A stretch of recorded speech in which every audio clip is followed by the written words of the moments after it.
Bonjour, je suis Delphine Rémy et je vous accueille sur le podcast Naître princesse, devenir guerrière.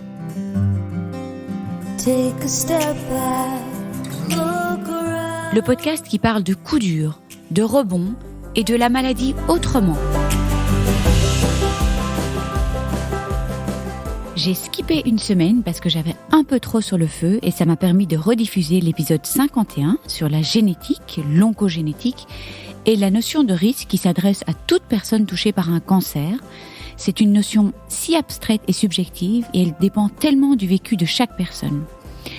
La raison pour laquelle j'ai rediffusé ce podcast, c'est parce que Daphne Kint, donc oncologue à l'Institut Jules Bordet et grande copine aussi, a lancé un projet pilote à l'Institut Jules Bordet. Elle a organisé une soirée BRCA pour informer de tous les sujets liés au cancer héréditaire. Alors oui, le cancer héréditaire est plus rare, mais quand on est touché, c'est une véritable histoire de famille. Enfin, 10% des cancers, 5 à 10% des cancers, je trouve ça pas si rare en fait. Savoir ses pouvoirs, savoir c'est pouvoir guérir, c'est prévenir, c'est super important de parler de ces sujets. Il y a tellement de progrès et de choses mises en place pour protéger ces personnes et leur descendance. Je voulais aussi vous dire que je reviens de 2 journées de réflexion nationale autour de l'espoir de guérison en oncologie qui a réuni un comité scientifique pluridisciplinaire et un réseau d'ambassadeurs soignants et patients créé et soutenu par AstraZeneca. C'était juste incroyable. Je suis rentrée chez moi avec le cœur, je suis rentrée crevée parce que c'était tellement intense, mais avec le cœur plein d'espoir. L'espoir de faire bouger les lignes, l'espoir d'une meilleure alliance thérapeutique soignant-soigné et l'espoir d'une vie meilleure pour les patients. C'est plus que vivifiant de passer 2 journées avec des professionnels de santé super engagés qui veulent réfléchir tous ensemble à ce changement radical dans le paysage de l'oncologie. C'est fou de se dire que leur travail a tellement changé en 20 ans. Ils font face à des réponses métaboliques complètes parfois dans des situations qu'ils n'auraient jamais pu imaginer auparavant. Ils font face à des patients qui veulent vivre bien vivre pendant et après les traitements.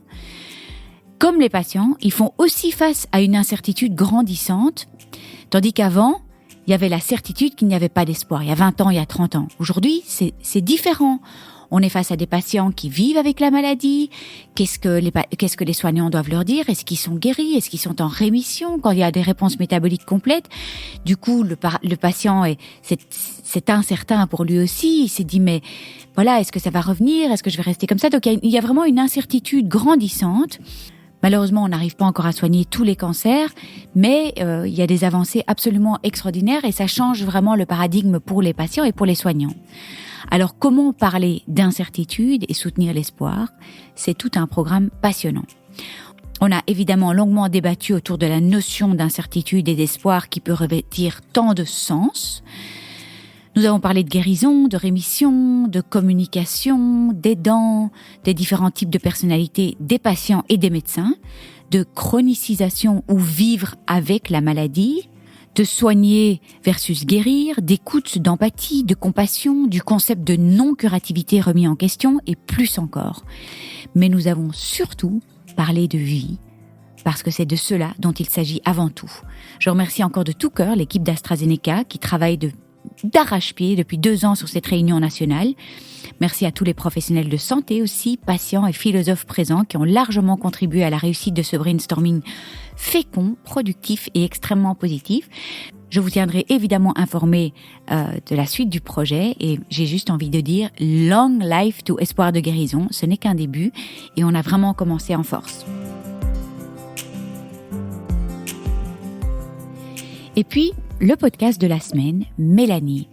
Notre échange va au-delà du simple yoga. Imaginez plonger dans un épisode qui fusionne philosophie, développement personnel et psychologie, offrant des clés pour enrichir notre quotidien. Le yoga, bien plus qu'une pratique sportive, se révèle être une véritable philosophie de vie, adaptable aux besoins et intentions de chacun. Vous allez rencontrer à nouveau Mélanie, notre invitée de l'épisode 54, qui partage son parcours vers le yoga et son rôle de guide pour les femmes post-cancer. Son récit est une ode à la résilience, illuminant sa voie vers la confiance, l'harmonie et la sérénité. Nous abordons la séparation entre corps et esprit, souvent induite par la maladie, et explorons comment le yoga aide à réunifier ces aspects de notre être. Mélanie nous rappelle que notre corps est notre sanctuaire, méritant soin et attention.